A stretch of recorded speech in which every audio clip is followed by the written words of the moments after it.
ఉపాధ్యాయులందరికీ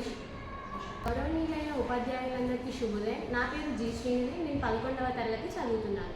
నేడు నేను చెప్పబోయే విషయం సుస్థిర అభివృద్ధి. సుస్థిర అభివృద్ధి అనగా స్వచ్ఛమైన నీరు, నేల మరియు వాయువుని భవిష్యత్తు తరాలకు అందించేదాన్ని సుస్థిర అభివృద్ధి అంటాము.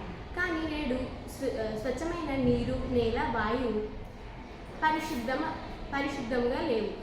వాటిని పరిశుద్ధం చేయడం కోసం మనము కొన్ని నియమాలను పాటించాలి.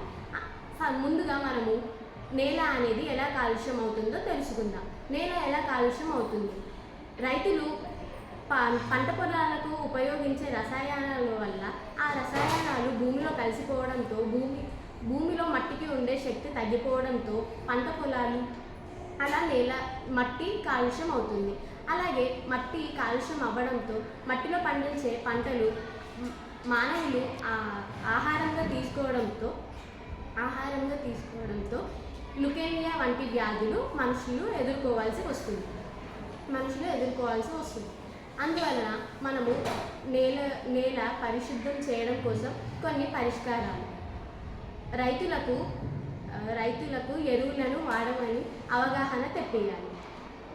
ఇలా మనము చేస్తే రైతులు రసాయనాలు ఉపయోగించడం తగ్గిస్తారు.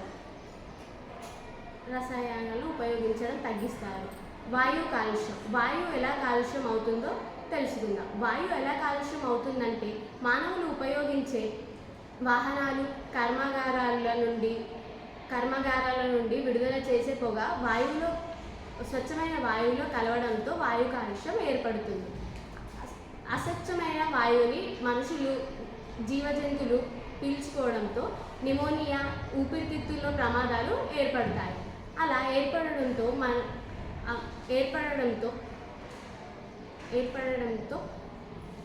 మనుషులు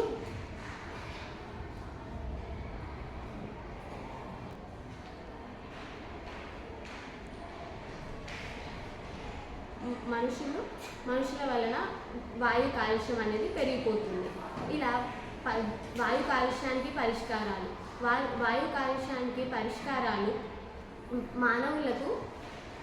మానవులకు వాహనాల వాడకాన్ని తగ్గించడం వాయు కాలుష్యానికి గల కారణాలు. నీరు కాలుష్యం ఎలా జరుగుతుంది? నీరు కాలుష్యం